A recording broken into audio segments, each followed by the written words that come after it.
So we were just listening to music.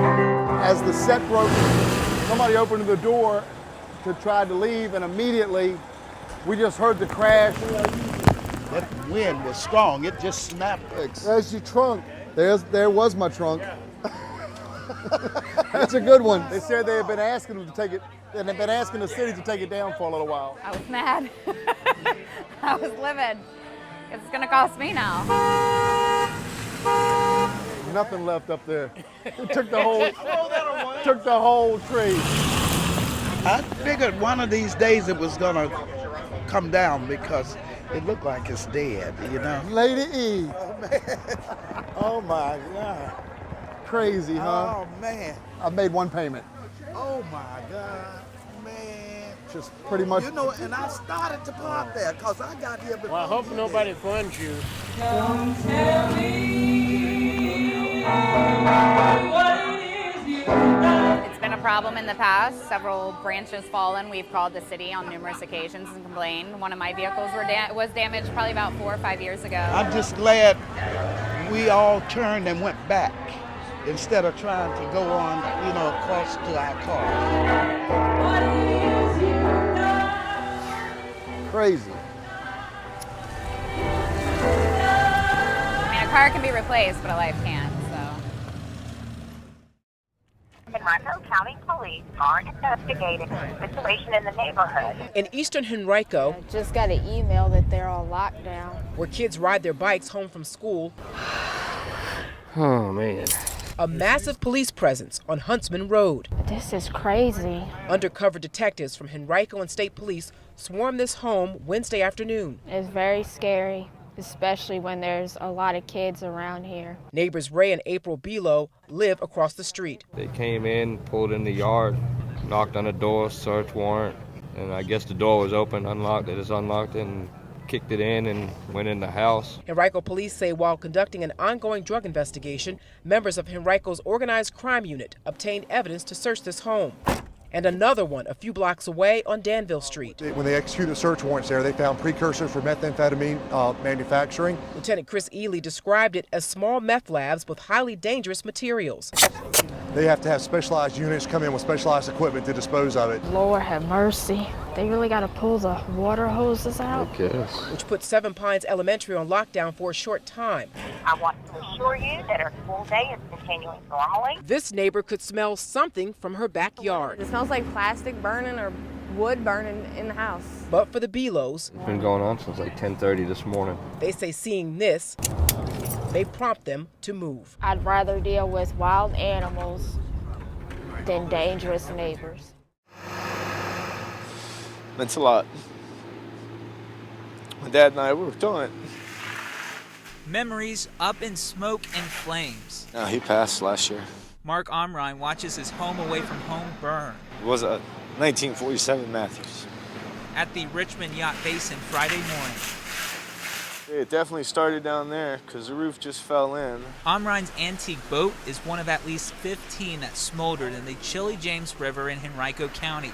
A boat that his father, who died from cancer last year, helped build. Took it out for Mother's Day when he was too sick to go. Firefighters say a man called 911 reporting his boat was on fire at 7 a.m. The fire spread and the response was large, with dozens of men working to extinguish the flames. Even Henrico Fire's response boat burned too. How bad is our boat? Gone. Oh, yeah. Gone. I'm just at a total loss. Millie Oakley lost her 42-foot 1967 Trojan. We were planning to take it down to the Keys in Florida next year. Not gonna happen. Fortunately, no one was injured and the cause is unknown. For these boat owners, all they have to hold on to are their memories. What's next for you guys? I don't know. I don't know. We are a local no-kill shelter.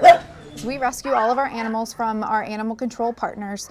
Our goal is to help them reduce their euthanasia rate. So they let us know when they are full or they have special needs. So this is our friend Wiffle Ball. We pulled Wiffle Ball from one of our animal control partners. And just like every dog, once we pull them in, we then run a heartworm test on him. And we found that he was heartworm positive.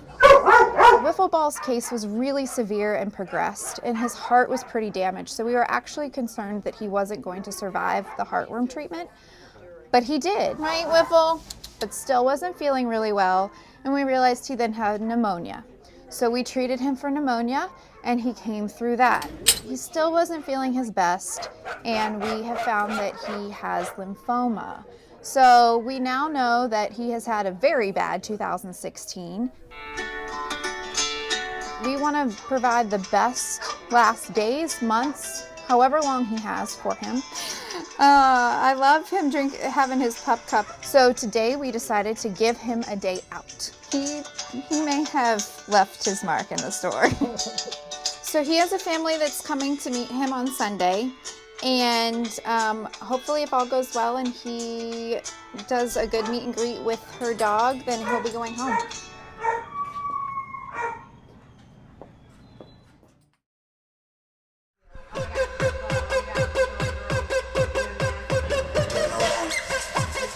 Club Rouge boasts the hottest bottoms in the bottom. We've been to different clubs trying to do this. So a group of men standing across the street doesn't raise any eyebrows. Truly, men need to be the first ones. Except these gentlemen aren't trying to go inside the club. We're praying about the strip club. They want it shut down. The devil's real, and we really want to fight the devil here. The men belong to a local Catholic men's group and say they decided to protest area strip clubs because they objectify women. When we start to focus on just their body parts, and if that's all they can do for us, then I think that devalues them. The men hope they can change the minds of their fellow gentlemen. The only reason clubs like this exist is because men, especially, want clubs like this around. But Club Rouge DJ Jason Keating calls the men's papal protest pointless. Men are going to be men. You can't really tell men what they can and can't do. He points to his cup that reads, Jesus loves strippers, and says the women who dance here, including this one in a T-Rex costume, love what they do. All the girls that come here, they want to come here. They want to dance. They want to support their family. Like I said, we got a lot of single mothers. Protester Lance Johnson says he's never been to Club Rouge, but admits to visiting a strip club in the past. I don't want to come off as holier than thou because I've been there. He says he's seen the light since and believes other men can overcome their lust too. Even if it just seems like a fun thing to do, that my lust really hurt people. I need the M8, putting all the pieces together, following the directions. Tweak it a little bit. We're building Hope. Her name is Delilah. She's got brain cancer. We're building a swing set for a child with cancer, Sweet Delilah. 1, 2, 3. Her grandparents, her family, they're all going through it. They're due back at 12:30. Just finishing up the last little bit. Mulch time. We're going to kind of cover their eyes until they get down here. Don't peek. I'm not peeking. Okay, don't peek. 1, 2, 3. Oh my God!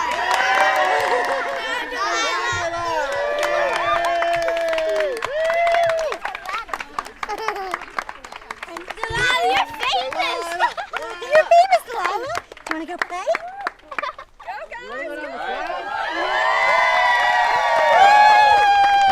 What cancer cannot do?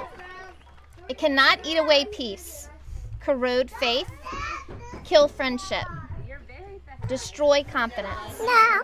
It's the greatest thing that's ever been given to her. I mean, we've had help ever since people just reached out through the woodwork when they found out about her. It's just been amazing.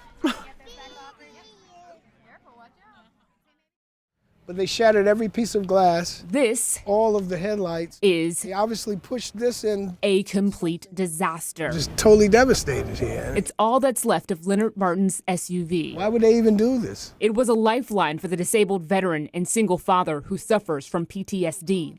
He and his 11-year-old son are both in school. Both of them need this car. So inconvenient. Police say a group of teens stole Leonard's vehicle from this 7-Eleven parking lot when he ran inside to grab a snack for his son. It was recovered the same night, beat up like this. What level of rage? What can make them so mad? Lots of unanswered questions. And then there's the heartburn. I asked the Lord for the peace of surpasses no understanding, and that's all I can do is just rely on Him. It's been said that prayer changes things. You got a surprise for you, buddy. Yes? We get into a car. Huh? We got your car. What? Yes, sir. You got your car, man. Just like that, Sorry for your heartache. I know what you've been through. things changed for Leonard. Jesus. Jesus, thank you. Thank you, man. These two from Richmond's On-Time Towing say they couldn't just sit back and watch Leonard suffer. It make no sense. I mean, for somebody to beat up a car like that. I'm glad we made his day. I don't believe this. Yours. Huh. Bless yours. Thank you, sir. An act of kindness strong enough to turn a sorrowful situation into pure joy. Hallelujah. I'm going to stay believing on Jesus, and I'm going to stay believing in there's some good left in this world.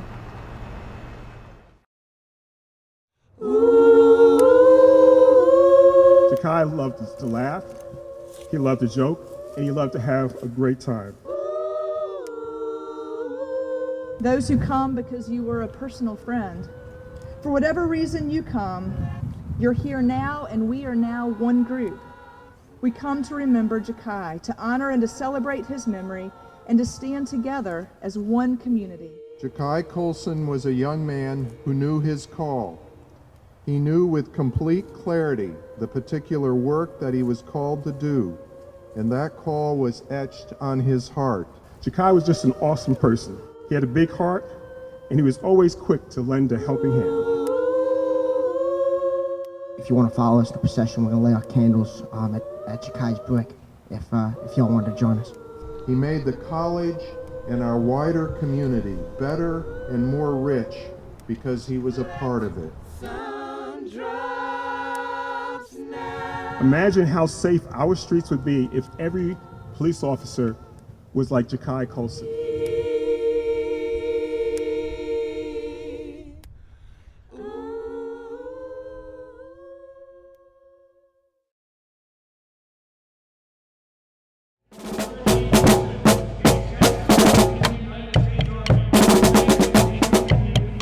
They arrive from the four corners of Virginia. Aging veterans answering one last call of duty, each with a story to tell. Where are you coming from? Newport News. Okay. In the works for nearly 2 years, the World War I and World War II Commission shined the spotlight on veterans from legendary battles from Okinawa, the Bulge, Iwo Jima, and D-Day. Mr. Tom Rogers. Nearly 100 veterans in one of the last large gatherings of its kind embark on a final mission. I said, well, I'm in the RAF. Sharing the spotlight on this day, 95-year-old Violet Parker. I thought it was a good fight, and my brother was in it. My sister was in it. Miss Parker, who emigrated from the United Kingdom, returned to England as a member of the Royal Air Force to fight. All through the war, till the war was finished. Violet joined an all-female unit. Oh, we can fight, but they didn't know we were women. They thought we were men. No shrinking Violet during the war, Miss Parker fired anti-aircraft guns at the enemy. Bang, bang, bang, bang went. I said, fair enough. I said, we're not friends anymore. As a flight mechanic, Violet repaired damaged planes and pulled out wounded pilots. Yeah. Some come back in wounded. Some come in with pilots that were dead, just like if they were okay. But they weren't. They were all dead. Miss Parker is grateful to have survived, but she often thinks of those who did not. Definitely.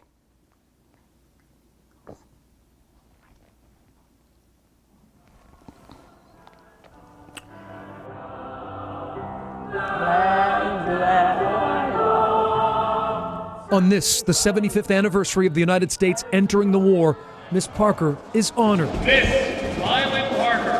to be part of such a special ceremony with fellow World War II veterans. Congratulations.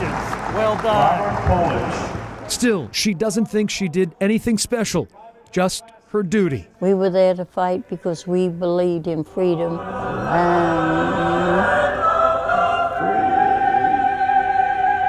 A patriotism that runs deep, even after all of these years. I always imagine if there was another war, as much as I hate killing, I'd join. Our flag will be still there. Yeah,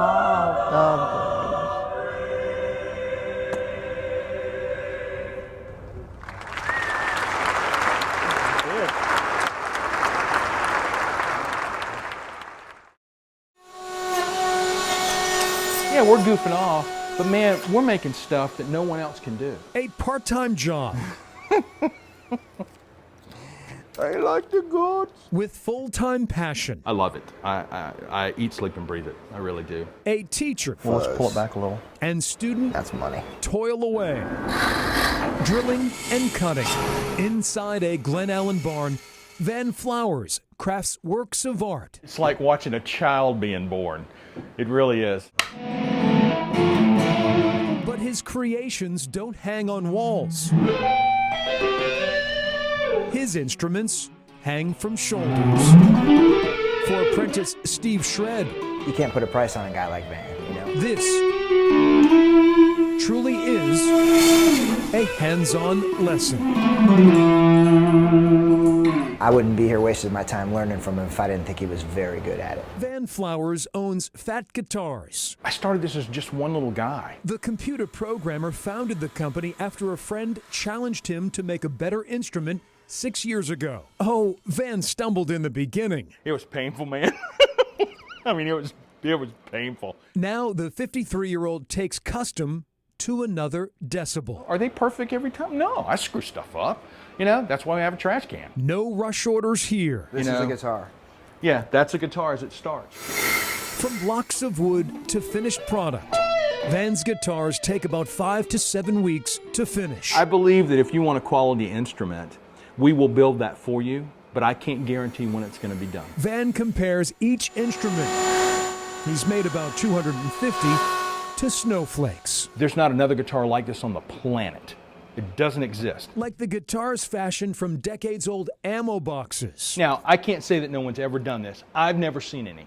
You know, I've never seen any out there. While the look makes a statement, the Florida native says ultimately capturing the right sound is most essential. I already kind of have in my head what I want to do for a musician based on listening to their music. Just a few months after realizing his dream and opening Fat Guitars, life would hit a sour note for Van. I had the fortune and misfortune to go through cancer about 6 years ago. Almost died, you know, had lymphoma. After endless rounds of chemo and close calls, Van cut the cord with cancer. When you get sick and you almost die like that, it changes your perspective on everything, on what's important. Van sells his guitars between $2,000 and $5,000. People don't do it. You know, there's not a lot of, you know, handmade stuff. Friends say he charges too little for his masterpieces. You know, you have to be very detail-oriented. But what Van creates isn't about the bottom line. It's not this vintage thing now, but it's gonna be. Van Flowers finds happiness and harmony in handmade. I certainly hope they're around a while. You know, I hope people will sit around and play them and talk about it one day going, dude, that guy used to make a hell of a guitar, man. In Glen Allen. I love being out here. You know, I love it.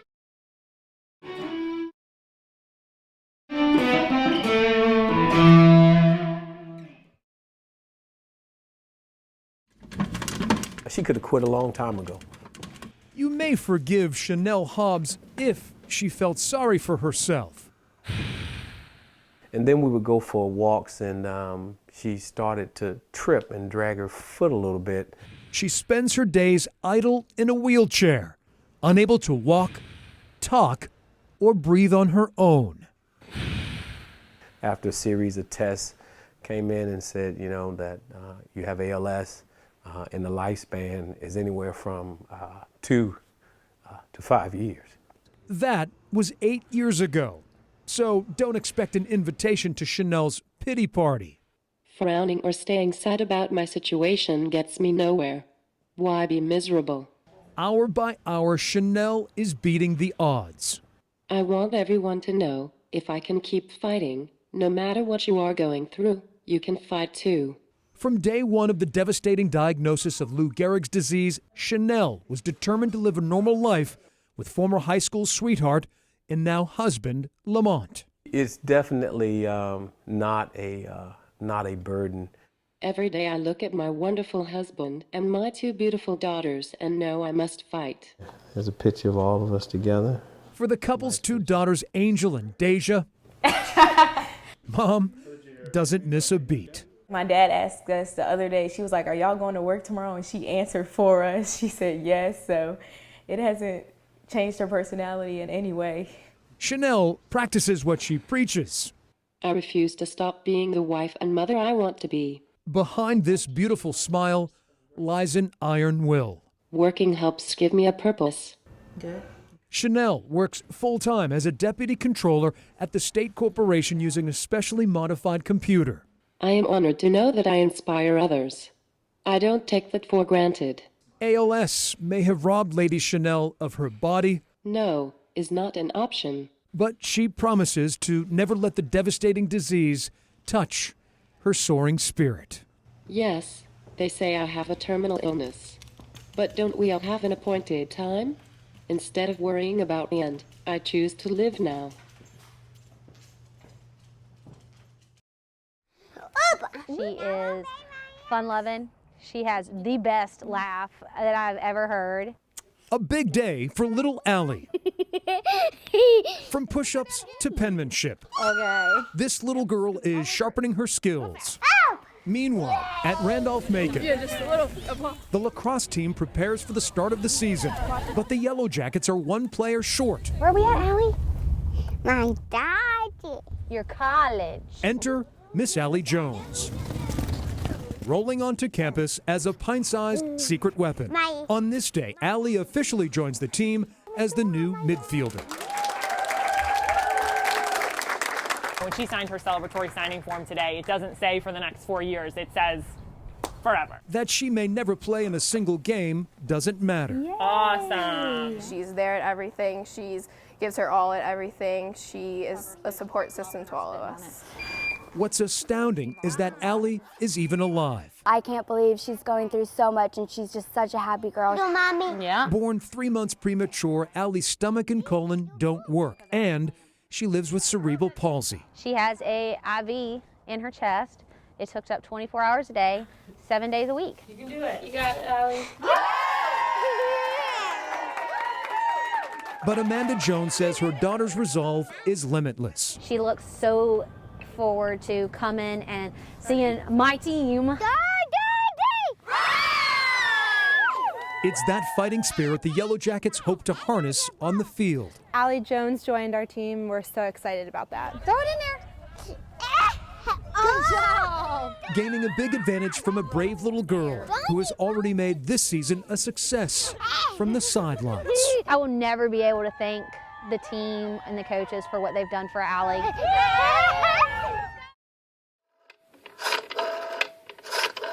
This story begins with a dare. I didn't know who he was and never heard of him. 60 years ago, Barbara Gray's friends convinced her to call royalty in his hotel room. And I said, yeah, I want to talk to him. Put him on the phone. Their conversation, and we talked for about an hour and a half, would lead to this. Oh, that's the mystery kiss. Critics call it one of the most iconic and erotic photographs in American history. But at least he got a kiss of some kind. A budding singer named Elvis Presley. Oh yeah, he was ready, that's for sure. Touches tongues with the shapely 20-year-old known then as Bobby Owens. It was about 4 or 5 o'clock in the afternoon. Days after these photos were taken on June 30th, 1956. Well, I said you was high class. Elvis rockets to fame. Barbara fades into obscurity. Right off the bat, he kept trying to embrace me and kiss me, and he kept telling me to kiss him, and I said no. Her 15 minutes of fame will need to wait more than 5 decades. When I look at them, I don't see me. The seminal moment was captured in this dimly lit hallway at Richmond's Mosque Theater, where not much has changed. And he was close enough to just lean forward with his tongue out. And that's how quick it happened. Remember that dare? Barbara calls Elvis, who is staying at Charleston's Francis Marion Hotel, ironically on King Street. Operator answered, and I said, Elvis Presley's room, please. A curious Elvis invites Barbara to his next concert in Virginia. I just melted right there. From her home in South Carolina, the 80-year-old recalls seeing the sultry singer for the first time at the Hotel Jefferson in Richmond. Elvis turned around and I almost fainted.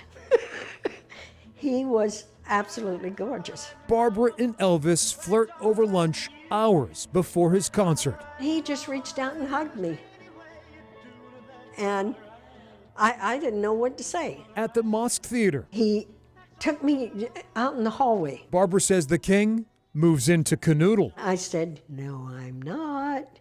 And he said, oh, yes, you are. These storied snapshots are the work of freelance photographer Al Wertheimer, hired by RCA Records. I didn't even notice him, and neither did Elvis. Following the concert, Presley invites Barbara to join him in New York City. He was taking me to the train station with him. Barbara turns down the offer and walks out on Elvis. I told him I had a boyfriend. I never saw him again. It had remained a mystery, and Wertheimer liked it that way. Harry Kolatz Jr., senior writer for Richmond Magazine, finds it ironic that one of the most famous performances in Richmond unfolded off stage. There was only one Elvis, and there was only one moment, and we got it. Barbara never sought fame and fortune. Oh, yeah. That one. In 2011, Barbara's veil of anonymity was lifted in a Vanity Fair article. He was a wonderful boy. Barbara reflects on her intimate moment with Elvis with a tinge of regret. Yeah. And I wish he hadn't let me go. Elvis, in her mind, will forever be 21. I'm so sorry that he's gone, but I love where he went to. He's in heaven. Yep. 60 years ago, a 20-year-old accepted a dare. It was a very comfortable day. It was like I knew him all my life. All these years later, Barbara Gray relishes the day she was once the King's queen. Oh, it was wonderful, and I'm sure that every girl in the world would like to have been me. Yep.